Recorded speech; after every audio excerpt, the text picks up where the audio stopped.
Sydney, considered by many to be Australia's financial capital, a hub of culture, commerce and connectivity.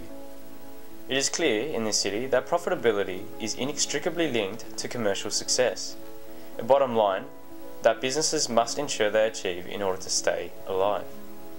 But for a city so engrossed in world affairs, there has been a call for greater transparency in the way we conduct business, to ensure that not only is it conducted profitably, but also ethically.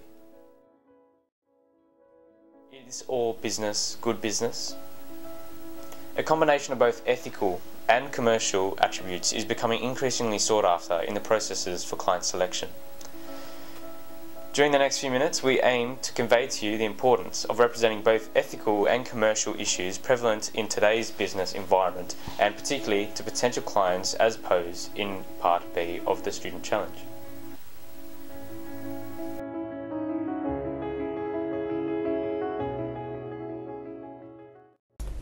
The first issue that we must consider is the client's good or service that they market.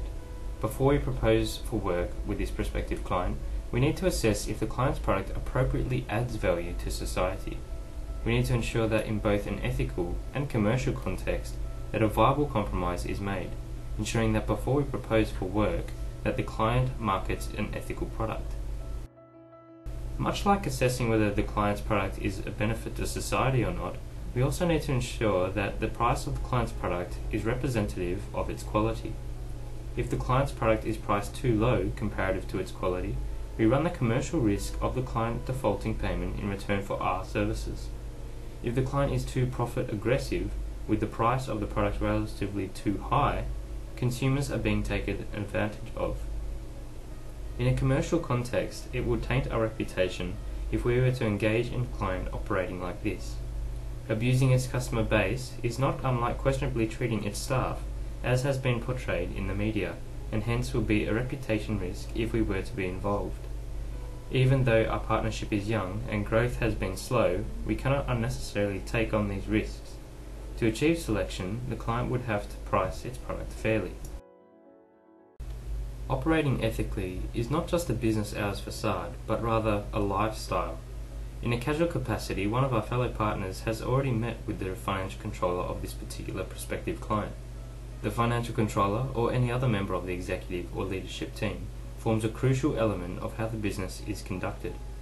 We must ensure that the individuals who make economic decisions act in an ethical manner in a commercial environment. Specifically, we want our client to value its leadership structure and the short and long-term goals and strategies put in place to further ethical operations in the commercial context in which they trade. We would like the executives of the prospective client to have the ethical competence required prior to any engagement. Quantitatively, this would require them to be in the green zone of our ethical competence matrix in the attached executive summary. To aid us in our selection process, we have created a roadmap.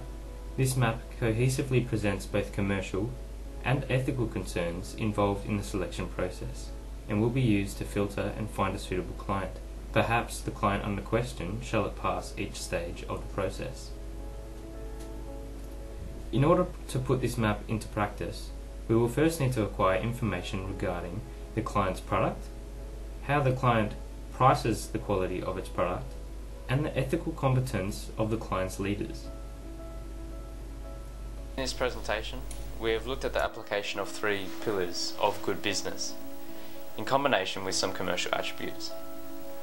In the case that the client can provide examples of positively contributing to society, coupled with providing a quality product at fair prices, we may conclude that this client will prove to be a promising candidate.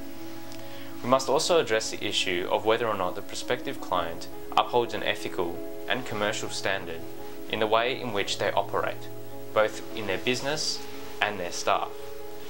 It is through this marriage of both ethical and commercial concerns that make a good business.